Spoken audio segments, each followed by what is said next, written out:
প্রতিদিন নতুন নতুন ভালোবাসার গল্প পেতে আমাদের চ্যানেলটি সাবস্ক্রাইব করে বেল বাটনে ক্লিক করুন। আমি তোমাকে ভালোবাসি, তাহলে আমার সাথে এখন এত খারাপ ব্যবহার করো কেন? কি বললা? খারাপ ব্যবহার করি? ভালো না লাগলে ব্রেকআপ করে ফেলো। সরি। কিসের সরি? সব কিছুতেই তোমার সরি। রিলেশনই রাখবো না তোমার সাথে। প্লিজ এমনটা করিও না। চুপ থাকো। আমি তো তোমার সাথে রিলেশন করতে চাইনি। তুমিই তো আমাকে নানান কথা বলে তোমার প্রতি মায়া সৃষ্টি করেছো। তাহলে এখন তুমিই আমার সাথে এত খারাপ ব্যবহার কেন করো? বলছি না চুপ থাকো। এত প্যাচাল ভাল লাগে না। বাহ, আগে আমার সাথে একটু কথা বলার জন্য কত কিছু করতা, আর এখন আমার কথাই শুনতে ইচ্ছে করে না। ধুর, ফোন রাখলাম, বাই বলেই কলটা কেটে দিলাম আর বন্ধ করে দিলাম। ধুর, আর ভাল লাগে না ওরে। সহ্য হয় না। কেন যে এত প্যারা দেয়। যাক, শান্তিতে একটা ঘুম দেওয়া যাবে। সকালে ঘুম ভাঙার পর ফোনটা অন করলাম। অবশ্য সারা রাত চার্জে বসিয়ে রাখছিলাম। ফোন অন করার সাথে সাথেই পাখির কিচিরমিচিরের মতো শব্দ করে এতগুলো মেসেজ আসলো। দেখলাম 51টা মেসেজ। সবগুলোতেই সরি আছে, আর এক একটা মেসেজ যেন এক একটা রচনা। আমি সারমর্মের মতো ইটস ওকে বলে রিপ্লাই করলাম। দেখি সাথে সাথেই ফোন দিছে। ফোন দিয়েই মেয়েটা কান্নাকাটি শুরু করছে। আচ্ছা, মাত্র ঘুম থেকে উঠলাম, এর মাঝেই কেউ ফোন দিয়ে কান্নাকাটি শুরু করলে কি ভালো লাগে? মেজাজটা খুব খারাপ হয়ে গেল। তুমি এই ন্যাকামি করার জন্য ফোন দিছ?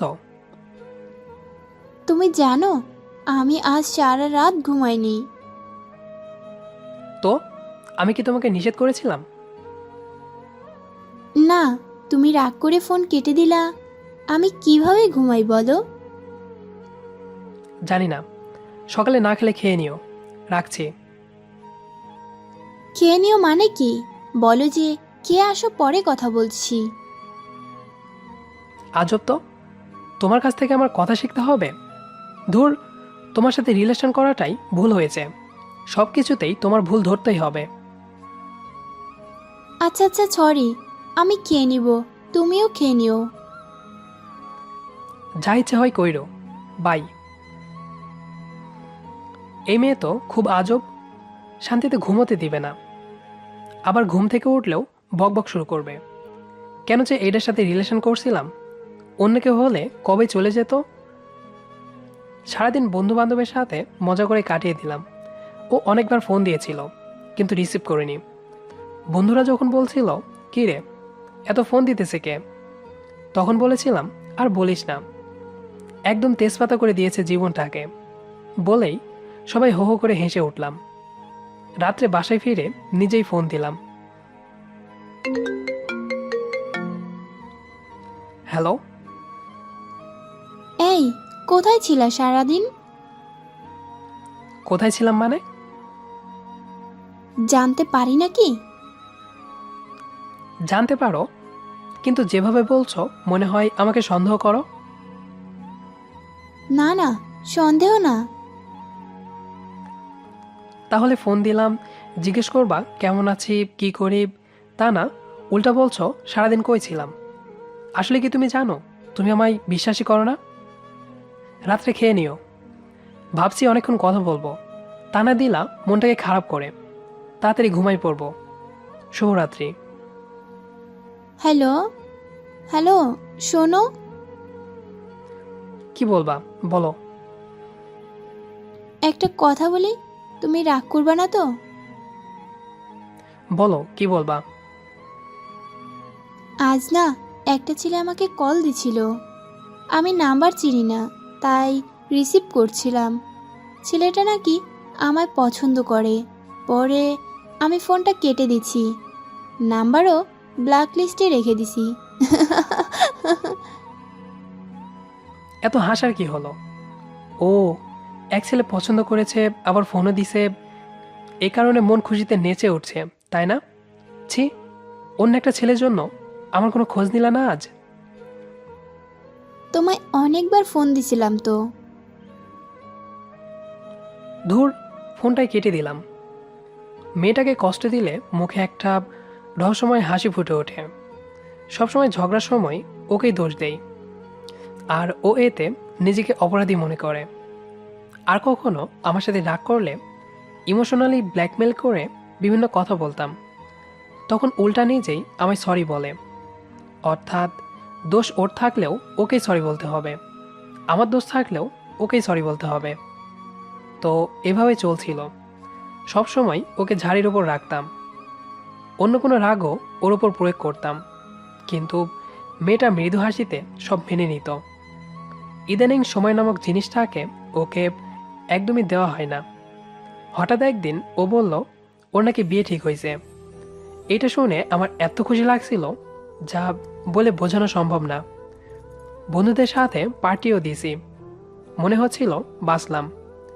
কিন্তু শেষ দোষটাও ওকেই দিব, তাই আরও কিছু ইমোশনালি কথা বলতে থাকলাম। কি, তুমি বিয়ে করে নিবা? আমার কি হবে? আসলে মেয়েরা এমনই হয়, ভালোবাসে একজনকে আর বিয়ে করে আরেকজনকে। তোমাকে এত ভালোবাসার এই প্রতিদান দিলাম? আসলে সব মেয়েরাই এক। আমি কি করব বুঝতে পারছি না। তুমি প্লিজ কিছু করো। তুমি প্লিজ তোমার মা বাবাকে আমার বাসায় পাঠাও, ওনারা কিছু একটা করবেন। আমি তোমাকে ছাড়া থাকতে পারবো না। আমি কিছু জানি না, আমি তোমাকে বিশ্বাস করেছিলাম, তুমি শেষ পর্যন্ত আমার থেকে চলে যাচ্ছ। প্লিজ এমন করে বলিও না। তো কেমন করে বলবো? কেন যে তোমাকে এত ভালোবেসেছিলাম নিজের কাছেই লজ্জা লাগছে। কাকে ভালোবেসেছিলাম আমি? একটা স্বার্থপরকে?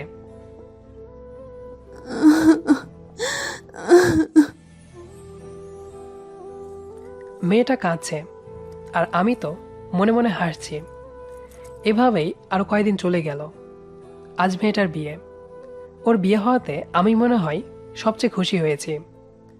বিকাল 5টার দিকে একটা ফোন আসলো। রিসিভ করার পর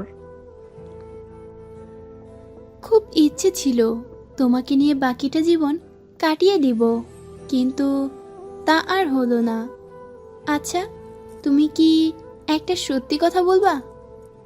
তুমি কি আমায় সত্যিই ভালোবাসছিলা? হ্যাঁ। তুমি প্লিজ ঠিক মতো খাওয়া দাওয়া করিও। আমি তো তোমার আর খোঁজ নিতে পারবো না। রাত করে বাসায় ফিরো না, কেমন? খুব তো বলতা আমি তোমাকে প্যারা দেই, আজ থেকে আর দিব না। প্লিজ ভালো থেকো, নিজের যত্ন নিও। তোমাকে চিরতরে মুক্ত করে দিলাম। বরপক্ষ চলে আসছে, আর কথা বলতে পারবো না। তুমি আমায় কিছু বলবা না? হ্যাঁ, ভালো থেকো। আর কিছু বলার আগেই দেখলাম মেয়েটা ফোন কেটে দিছে। এই প্রথম ওর জন্য বুকের মাঝে চিনচিন ব্যথা অনুভব হচ্ছিল। তারপরও মনকে সান্ত্বনা দিচ্ছিলাম, যাক ভালোই হলো, হাঁপ ছেড়ে বাঁচলাম। আজ রাত্রে আর বাইরে গেলাম না। মনের অজান্তেই ফোনটা বন্ধ করে চার্জে দিয়ে ঘুমিয়ে পড়লাম। সকালে ঘুম ভাঙার পর যখন ফোন অন করলাম, আজ আর পাখির কিচিরমিচির শব্দের মতো কোনো মেসেজ আসলো না। তখন খুব রাগ হলো। ভাবলাম ওকে ফোন দিয়ে কয়েকটা ঝাড়ি দেই। পরক্ষণে মনে হলো ও তো আর নেই, মেসেজ দিবে কে? আমি বা কাকে ঝাড়ি দিব? কেমন যেন অদ্ভুত একটা শূন্যতা অনুভব করতে লাগলাম। মনটা ডুকরে কেঁদে উঠল। যখন দাঁত ব্রাশ করে মুখ ধুতে গেলাম, দেখলাম চোখগুলো কেমন ভিজে যাচ্ছে। ফ্রেশ হয়ে বাইরে বের হলাম। সারাটা দিন কোনোভাবে কাটালাম। আজ সারাদিন একবারও ওর ফোন কেটে দিতে হয়নি, কারণ ফোনই তো আসেনি, কাটবো কীভাবে? বাসায় ফিরে কেন জানি ওকে আরও বেশি মিস করতে লাগলাম। না, আজ কোনো মেসেজ ফোন আসেনি। অনেক কষ্টে ঘুমাইলাম। পরের দিন সকালেও সেম ঘটনা ঘটল। আজ ওকে আরও বেশি মিস করতে লাগলাম। সময় যতই যাচ্ছে ততই ওর কথা তত বেশি মনে হতে লাগলো। একটা সময় ঘরের দরজা বন্ধ করে পাগলের মতো কাঁদতে লাগলাম। আমার মন শুধু বলছিল, এর জন্য তুই দায়ী। যখন ভালোবাসা পেয়েছিলি তখন তো সেটা অবহেলা করেছিলি। আজ তবে কেন কান্না করছিস? ঠিকই তো, প্রথমে আমি ওর পিছে পিছে কত ঘুরতাম। ও আমাকে পাত্তাই দিত না। কত কি বলে ওকে রাজি করাইছি। কখনো কষ্ট দিব না তোমায়, সারা জীবন ভালোবেসে যাব, আমি সব ছেলেদের মতো না, কখনোই তোমার চোখে পানি আসতে দেব না, খুব ভালোবাসবো তোমায়, এরকম কত কি বলতাম। আর ভালোবাসা পাওয়ার পর কতই না অবহেলা করেছি। ও আগে আমাকে প্রায় বলতো, ভালোবাসা হারিয়ে গেলেই বোঝা যায় তা কী ছিল, কিন্তু তখন কথাটার মানে বুঝতাম না। এখন বলি, যদি একটা বড় বুঝতে পারতাম ভালোবাসা হারানোর পর আমার এত কষ্ট হবে, তাহলে কখনোই তা হারিয়ে যেতে দিতাম না। এখন মাঝে মাঝে খুব কান্না করে বলতে ইচ্ছে করে, একবার ফিরে আয় প্লিজ। কখনোই কষ্ট দিব না তোকে। তুই রাগলে যেভাবে পারি রাগ ভাঙাবো, কোনো মিথ্যা বলবো না, খুব ভালোবাসবো তোকে, কখনোই আর অবহেলা করব না। প্লিজ ফিরে আয়।